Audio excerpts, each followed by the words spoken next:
Z, Maurício Barros, Magno Nunes e você.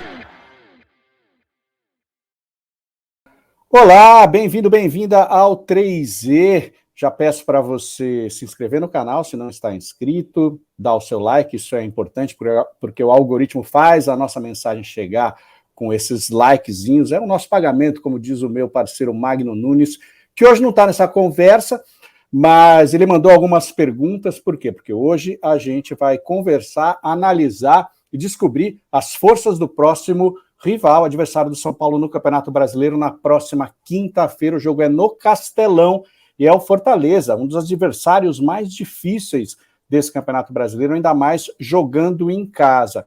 Quem vai conversar com a gente sobre o Leão do PC é um jornalista, nosso colaborador lá no Band Esportes, onde eu trabalho também, jornalista de grande experiência, já trabalhou em televisão, em jornal, em rádio, hoje tem um blog, e o nome dele é um nome conhecido do futebol, é o Mário Kempes. Afinal de contas, o Mário Kempes foi um grande astro da seleção argentina de 78, e o pai dele, fanático por futebol, falou, quando nasceu meu filho, eu vou dar o nome de Mário Kempes. E é o Mário Kempes, o nosso Mário Kempes brasileiro, cearense, que eu recebo aqui com maior alegria no 3Z. Fala, Mário, tudo bem? Falei tudo direitinho? Faltou alguma coisa? Ficou perfeito, Maurício, que alegria, prazer estar falando com você. Nossa, obrigado mesmo, de coração, sempre um prazer imenso estar falando com você, seja lá na Band, seja lendo as suas antigas participações na Placar, que eu lia muito, então, assim, satisfação enorme estar aqui para a gente falar do que a gente gosta, que é do futebol cearense. A gente tem muita coisa, viu? O tricolor paulista vai ter que se cuidar, viu? Porque vai pegar um tricolor arretado, como a gente gosta de falar aqui. Quinta-feira no Castelão, Mário Kempes, e o Fortaleza vem de um empate nesta segunda-feira na Neoquímica Arena. Tem uma campanha na quarta colocação, são 2 vitórias e 2 empates. Começa bem o Leão, esse brasileirão, né? O que você pode dizer à luz do que aconteceu na segunda-feira? Como é que vem o Fortaleza para essa partida de quinta para receber o São Paulo? É possível que tenha 3 baixas, né? O Moisés, que para mim é o destaque da equipe nessa temporada, esse Campeonato Brasileiro, mas olha para o Sul-Americana, que o Moisés se machucou no início do ano, primeiro jogo. Moisés, que é atacante pelo lado esquerdo, apesar de ser destro, Moisés é o grande destaque do Fortaleza, junto com o Thiago Galhardo. Ele se machucou no mesmo local onde sofreu a cirurgia. Ele fraturou o 5º metatarso, se recuperou, passou por uma cirurgia, mas no jogo contra o Corinthians acabou se sentindo novamente. É possível que seja um desfalque. Assim como o Thiago Galhardo também, ele saiu com a dor na coxa. A comunicação do Fortaleza até informou que ele está fazendo tratamento intensivo, e é possível que esses dois não joguem, porque tem o Lucero, que também era titular até então, é o vice-artilheiro do Fortaleza na temporada, perde apenas para o Galhardo. O Lucero estava machucado com uma lesão muscular, uma entorse, não melhor dizendo, no joelho, e aí acabou, tá em transição, ele está naquela fase, né, que sai do departamento médico e está para a parte física. É possível que jogue, mas não, com certeza não estará 100% se for relacionado para o jogo de quinta. Então, o Fortaleza já tem pelo menos esses desfalques. Quem está acompanhando o Fortaleza já percebeu que o Fortaleza, por todo o histórico do time dos últimos 2 anos de Vojvoda, é um time que tem uma intensidade muito forte, e o jogo de segunda-feira mostrou isso, né? Mas enfrentar esses gigantes, São Paulo, Corinthians, Flamengo, na casa desses times, e jogar com o futebol propositivo, como gostam de falar, né? Lá na frente, Corinthians ontem, na segunda-feira, jogou recuado, né? Jogou lá atrás esperando o Fortaleza. Então é um time que sabe jogar na frente e também sabe jogar atrás. O Fluminense, quando jogou aqui no Castelão, ele não mudou a forma de jogar, foi aquela forma intensiva, estilo de início, jogar lá, jogando com força, propositivo também, jogando mais lá na frente, vertical. Fortaleza segurou lá atrás e soube explorar os contra-ataques. Então o Fortaleza se adapta ao adversário, ele sabe a forma de jogar. Eu acho que isso é uma das grandes qualidades do time do Vojvoda desde 2021. Na segunda-feira, ele escalou 3 volantes contra o Corinthians, porque são 3 volantes, Maurício, que eles chegam na área. O gol do Fortaleza foi do Caio Alexandre lá na boca da área, né? Na meia-lua, ele fez um arremate, um chute muito bem feito, uma jogada interessante pelo lado esquerdo com o Romarinho e o Romero. Então, assim, mostra que esse time do Fortaleza tem um time titular, mas tem uns reservas que entram que dão conta do recado. Ontem, assim, no jogo contra o Corinthians, o correto, ou melhor dizendo, a formação ideal seria 2 volantes mais o Pochettino, que é um argentino que jogou no River Plate e que faz uma função meio-campista de jogar para frente e às vezes atua como terceiro volante. Só que ontem ele preteriu o Pochettino, ele coloca no segundo tempo, mas colocou o Hércules. Mas é um time que sabe, como eu disse, né, se adequar ao adversário e joga muito para frente. O Pikachu, né, acabou entrando no segundo tempo, achei que ele fosse um titular absoluto do Vojvoda. Não, tem sido... Já há algum tempo ele está no banco, é isso? Tem sido opção. Ele que era o grande ídolo, né, antes de ir embora dessa saída rápida que ele teve. Boa lembrança, Maurício, exatamente. O Pikachu ele fez um primeiro semestre muito bom ano passado. Na verdade, um 2021 espetacular. Ele chegou até a seleção, né, do Campeonato Brasileiro. Ele foi um dos escolhidos para a seleção do Campeonato Brasileiro 2021. Em 2022, ele faz um primeiro semestre excelente. É campeão da Copa do Nordeste, gol do título, campeão cearense. O time vai bem, chega até as oitavas de final da Libertadores, mas quando é em julho, ele recebe uma proposta do futebol japonês, ele acaba indo para o futebol japonês e deixa o Fortaleza. Nessa volta, muitos, inclusive, torcedores, até brincar, acho que o Pikachu deixou o futebol dele na alfândega, porque ele não está jogando mais nada. Ele entrou várias vezes, Maurício, e não conseguia repetir, e acabou ficando no banco. Aos poucos ele está voltando, ele está fazendo gols. Ele fez gol contra o Águia de Marabá, fez gol na Sul-Americana. Então, aos poucos, ele está retornando, mas ainda não é titular absoluto. Se eu tivesse que escalar um time titular, é o Caleb naquela posição. Porque o Vojvoda tem 16 a 17 jogadores, Maurício, que rodam entre os 11 titulares. Mas hoje, o ataque, por exemplo, seria, se todos não tivessem machucados, o ataque seria Thiago Galhardo, Lucero e Moisés. Para o torcedor tricolor, quando sentar para assistir o jogo e acompanhar a narração aqui no 3Z da partida no Castelão, quais são os pontos fortes do Fortaleza e quais são as vulnerabilidades, afinal de contas, todo mundo tem. Ponto forte, sem dúvida alguma, é um conjunto. Se você der uma olhada, Maurício, o pessoal que está ligado, pode ficar certo. É um time que tem uma compactação muito rápida, começa a marcar lá na frente. É um time que tem uma intensidade muito forte. Então, roubou a bola, pode ficar... Se o Fortaleza... Eu acredito que ele não vai jogar reativo contra o São Paulo. Eu acho que ele vai jogar atacando mesmo, colocando o São Paulo. Acho que o São Paulo vai ser um jogo interessante, que o Dorival gosta também de fazer isso. Mas eu acho que o Fortaleza vai propor o jogo. Então, é um time que, quando estiver sendo atacado, ele vai tentar roubar essa bola muito rápido para sair nos contra-ataques. Essa intensidade do time é muito boa. Jogadores como o Caio Alexandre, o Lucas Sacha e o Hércules são 3 volantes, são volantes daqueles que ficam na área defendendo, mas correm, tem uma intensidade muito alta, uma verticalidade muito alta para chegar até a área adversária e fazer o gol. Como aconteceu no jogo contra o Corinthians, o gol do Caio Alexandre. O Hércules é muito comum também, é o volante que mais gols tem da Série A na temporada. Só para você entender, do futebol brasileiro, entre os clubes da Série A, o Hércules é o que tem mais gols, são 12 gols. Então, assim, é um jogador muito jovem, tem 22 anos, mas de um talento enorme. E o Caio Alexandre também. Então, é um time que tem esse ponto forte dessa intensidade. O ataque do time, tanto se o Moisés jogar, obviamente, ou o Caleb, ou o Pikachu, tem esse ataque forte, como você bem destacou, no gol do Romero, que foi anulado, e também até no próprio gol do Caio Alexandre. É um time que tem um Romarinho também pelo lado. Então gosta muito de fazer essa jogada. Se você der uma olhada bem, ele joga os 2 laterais, tanto o Bruno Pacheco quanto o Tinga, eles não são laterais de linhas de fundo, de jogar de amplitude. São laterais que jogam pelo corredor.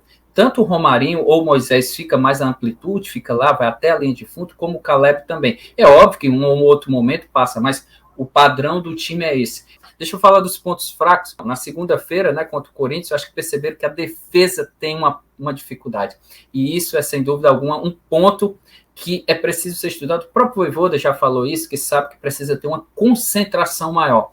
O Fortaleza, ano passado, Maurício, ele perdeu muitos jogos, jogando muito bem, mas quando era no finalzinho, bola aérea, alguma coisa, o time se desconcentrava e acabava levando gols assim inacreditáveis, como foi o que aconteceu ontem. Foi uma desatenção do Fernando Miguel com o Bruno Pacheco. A bola dos dois, poderia um ou outro escolher, se bateram, sobrou para o Yuri Alberto e acabou fazendo o gol. Então, assim, tem essa dificuldade, obviamente, na falta de concentração do setor defensivo, mas é um time muito bom, que tem uma saída de bola boa, que sabe tocar, que sabe marcar, sabe se antecipar e, obviamente, também acaba levando o gol, sem dúvida alguma. Não é um time infalível, não. O Rogério Ceni tem um peso muito grande para o São Paulo, não dá para eu não te perguntar isso, porque a saída dele é sempre muito dolorida, como foi da primeira vez. O Rogério, eu costumo dizer aqui que quando ele vem treinar o São Paulo, ele veste uma mochila cheia de pedra e cada torcedor também veste a sua mochilinha cheia de pedra.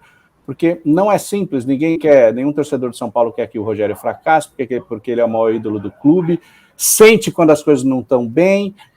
Para criticar o Rogério dói, as palavras saem da boca do São Paulino com afiadas como faca, né? Como é que foi o Rogério do Fortaleza? Nossa, Maurício, o Rogério é ídolo aqui. Ele mudou a história do Fortaleza. Existe um Fortaleza antes e depois de Rogério Ceni. Isso é indiscutível. O Vojvoda está passando o Rogério na parte de títulos, de conquista, é verdade, mas é impossível dizer que não existe um Fortaleza antes e depois de Rogério. O Rogério fez a história do clube aqui. Fortaleza só está em pé graças a Rogério Ceni, isso é indiscutível. Ele fez um trabalho não só em campo de conquistas, campeão brasileiro da Série B, campeão da Copa Nordeste, campeão cearense, mas ele mudou a estrutura do clube. O Rogério pagou, o Rogério ou emprestou, eu não sei como é que ele vai, mas o Rogério cedeu dinheiro para o Fortaleza construir, melhorar o seu centro de excelência. Olha, assim, isso o Rogério não costuma ser mão aberta, não. Deve ter recebido depois, né? Com juros. Mas assim, ele Mas fez é um gesto que a gente não costuma ver, né? Aí tem o outro lado da história, que dizia que o Rogério se metia em muitas coisas, né? O pessoal brinca aqui que o Rogério falava assim, o arroz tem que ficar do lado direito, o feijão tem que ser do lado esquerdo, o macarrão é mais para lá. Chegava esse pessoal brinca que o Rogério se intrometia muito, mas era o lado dele que tinha que entender que o Paes fala muito nisso, né? O Marcelo Paes, presidente de Fortaleza. Cara, o Rogério era o tipo de cara que ele queria ver o melhor, a melhor coisa, em qualquer setor, seja no campo, seja num simples pessoa que está aguando o gramado. Melhor aguar o gramado dessa forma assim. É só para ter uma noção, mas o Rogério é um gigante, indiscutível, o Rogério Ceni. Queria te perguntar sobre o Dorival e essa passagem vitoriosa que ele teve junto ao Ceará. Pô, Maurício, o Dorival aqui, além de ser um ser humano espetacular, o Dorival é muito, muito bacana. Você conversar com ele é ótimo, é uma pessoa bom papo, da resenha, pessoa maravilhosa. Ele, o filho dele, o Lucas, também é muito bom de conversar, são pessoas maravilhosas, e é um ótimo profissional. Ele deu uma guinada aqui no Ceará, e muitos até hoje falam, se o Dorival não tem saído para o Flamengo, o Ceará não teria sido rebaixado e teria ido mais longe na Sul-Americana. Inclusive, o Ceará sai justamente para o São Paulo do Rogério Ceni, né? Quem assume até o Marquinhos Santos, por sinal, no lugar do Dorival. Então, assim, imaginava que o Dorival iria permanecer aqui, porque, querendo ou não, foi o Ceará que deu visibilidade com a campanha espetacular na Sul-Americana para o Flamengo contratá-lo e ser campeão da Libertadores e da Copa do Brasil. Mas ele fez um trabalho aqui muito bom, a forma de jogar do time, de ir para cima. É óbvio que a gente tem que entender que existem umas limitações técnicas, né, de estrutura, não dá para comparar ainda Ceará e São Paulo nessa parte. Mas o Dorival fez um trabalho digno aqui, que deixou muita saudade, e assim como o torcedor do Fortaleza tem muita chateação com o Ceni, ter dito que não iria sair e acabou saindo de novo, o torcedor do Ceará também ficou muito chateado com a saída do Dorival, porque o time acaba caindo muito de rendimento com a saída dele, e aí, querendo ou não, joga a culpa para ele, mas a gente obviamente entende, né, que é difícil você não atender um chamado do Flamengo, e ainda mais ele, que foi campeão da Copa do Brasil e da Libertadores. E Vojvoda, a gente não precisa nem dizer, né, a importância dele como um sucessor, dando continuidade ao trabalho do Rogério e levando ainda esse trabalho além. É bacana ver um treinador que diz não para clubes com maior torcida, com maior orçamento. E ele tem uma paixão muito grande pelo clube que acolheu. O Vojvoda, todo mundo sabe, o próprio Marcelo Paz disse, eu não conhecia, eu nem sabia quem era Vojvoda quando ele estava lá no União La Calera, lá no Chile. Então ele chega para cá e ganha um status enorme, conquista tudo, os primeiros títulos na carreira, toda essa paixão, a torcida do Fortaleza, o futebol brasileiro em si, mas é muito apaixonado, então faz mosaico para ele, festa, são 40, 50, 60 mil pessoas no estádio, e eu acho que isso transforma algumas pessoas, e eu acredito que tocou nele, E os funcionários daqui também, ele já falou isso repetidas vezes em coletivas, falou agora na última segunda-feira, depois do jogo Corinthians, que o apelo de alguns funcionários, o apego de alguns funcionários, de alguns operários, como ele gosta de falar, ajudam muito isso, né, de pedir que ele permaneça no clube, e isso tocou muito nele. E, obviamente, além de todo esse lado afetuoso, de todo esse lado pessoal, existe também um trabalho que ele faz espetacular. Quando ele veio para cá, primeiro, ele morou no PC, que é a sede do clube. Ele se esforça para falar português, fez um esforço gigantesco para entrar na cultura mesmo brasileira. Eu acho que isso ajudou muito a esse lado dele. E, obviamente, não tem como você fugir do trabalho dele. Ele faz um trabalho espetacular. Ele pegou um Fortaleza que não ganhava de ninguém com o Ederson Moreira, um time ruim, não conseguia. E ele transformou o time, levou uma 4ª colocação de Campeonato Brasileiro com apenas uma contratação, que foi o zagueiro Tite. Ele hoje está passando o Rogério Ceni em conquistas, em trabalho, porque realmente ele faz um trabalho digno. E assim como você, a gente comemora bastante aqui, porque é raro encontrar uma pessoa que diga um não com o Corinthians, com o Flamengo, com o Atlético Mineiro e permaneça com as ideias, com os conceitos tão bacana como ele tem. Mário Kempis, eu quero agradecer a sua presença, né, você falando do futebol cearense, falando do Fortaleza, próximo adversário do São Paulo, na próxima quinta-feira às 20 horas, jogo no Castelão. Um jogão que a gente vai fazer a transmissão aqui no 3Z, jogo às 8 horas, a partir de 19 horas estaremos aqui. Conte para as pessoas onde elas podem te encontrar, para ler as suas coisas, para te ouvir, para te ver. Pô, obrigado, Maurício. Eu estou sempre no blog do Kempis, tanto no Instagram, no YouTube, no Facebook, no TikTok. Estou lá no Twitter, porque o Twitter eu estou desde 2009, desde quando era mato por lá. Lá o meu nome é Kempão, é Kempão de Kempis, de Kempão. Então, estou lá. Então, se puder acessar também o blog do Kempis.com.br, estou lá, tento fazer um trabalho aqui. É árduo, é difícil aqui do outro lado do país, mas a gente tenta fazer um trabalho sério, com dignidade, ética, e tentar sempre ajudar os companheiros de outras praças, como você e muitos outros que sempre tentam saber as informações. Eu fico muito feliz quando eu vejo vocês ligando, você da Band, porque é sempre bom, bem bacana falar um pouco sobre o futebol cearense e, sem dúvida alguma, divulgar o nosso trabalho. Grande abraço para você, até a próxima, Mário. Um abraço, Maurício, sucesso. Esse foi o Mário Kempis, nosso colega, mora em Fortaleza, jornalista experiente, que conhece muito bem os bastidores do Fortaleza e essa equipe que enfrenta o São Paulo na próxima quinta-feira, lá no Castelão, às 8 horas. Eu peço a você que deixe seu comentário, o que você acha que vai dar esse jogo, curta esse vídeo, compartilhe e se inscreva, sobretudo, no nosso canal. Eu e Magno Nunes estamos aqui todos os jogos do São Paulo, fazendo a transmissão em React, fazendo pré-jogo, e ao longo da semana também a gente vai colocando conteúdos como esse para você. É isso, grande abraço, até a próxima.